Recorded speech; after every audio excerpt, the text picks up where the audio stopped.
"500 years before the coming of our Lord, the word of the Lord came by the hand of Aggeus the prophet to Zerubbabel, governor of Judea, and to Joshua, the son of the high priest. Thus saith the Lord of hosts, this people declares that the time has not yet come to rebuild the house of the Lord. And is it time for you to be living in paneled houses of your own, while this house of the Lord is lying in ruins? Thus saith the Lord of hosts, go up to the mountains, bring timber, and rebuild the house, and it shall be acceptable to me, and I shall be glorified. Then Zerubbabel the governor, and Joshua the high priest, and all the rest of the people listened to the voice of the Lord their God, and to the words of the prophet, because the Lord had sent him to them. And Aggeus spoke to the people, saying, I am with you, saith the Lord. And the Lord stirred up the spirit of all the rest of the people, and so they went to work upon the house of the Lord of hosts their God. A number of ancient documents regarding Pluscarden, and written by the monks on vellum, have recently been presented to the Priory by the Marquis of Bute. One of them is dated 1234, 4 years after the monastery was founded. There is also an original seal of wax with the arms of the monastery, which was attached to one of the deeds.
The singing of the Holy Gospel during a high mass has always been surrounded with much reverence and ceremonial.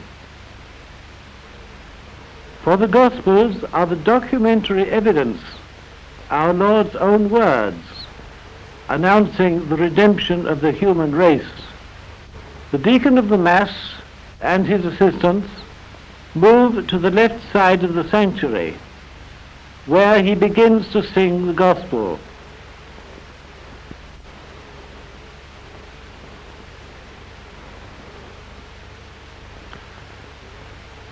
After the singing of the Holy Gospel, the deacon and his assistants return to their places and the Creed is sung. The music which is being sung by the monks today is the ancient chant of the Church, and much of it has been in use for over 1,000 years. The abbot then washes his hands before proceeding to the altar for the most solemn part of the Mass, the consecration.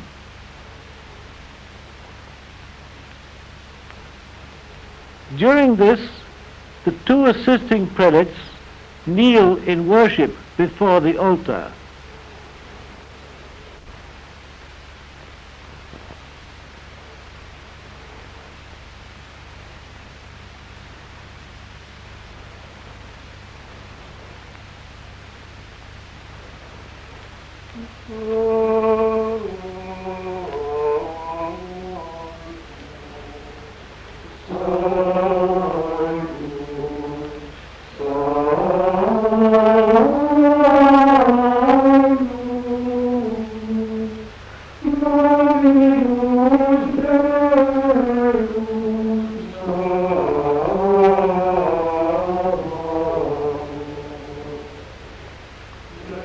The Mass is coming to an end.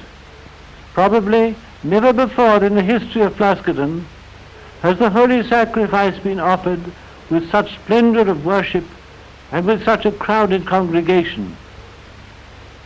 You have seen the Archbishop of St. Andrews and Edinburgh, Metropolitan of Scotland, with his long black train, the Lord Bishop of Aberdeen, the diocese in which Pluscarden is situated, and many of the other bishops of Scotland.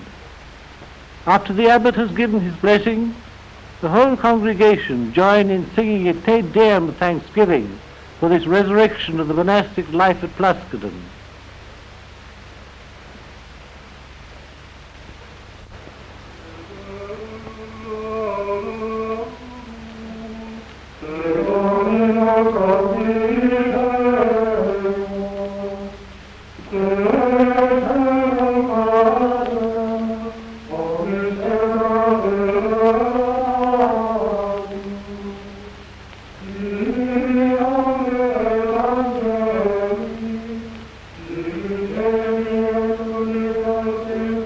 After the procession, when the religious ceremonies had ended, the prelates, clergy and laity separated into groups and discussed the day's events.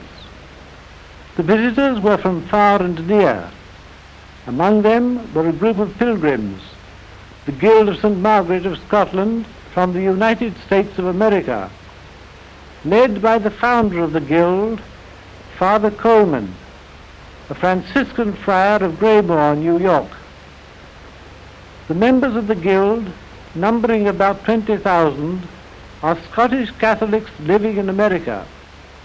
It was appropriate that they should be represented at such an event in the history of the Church in Scotland.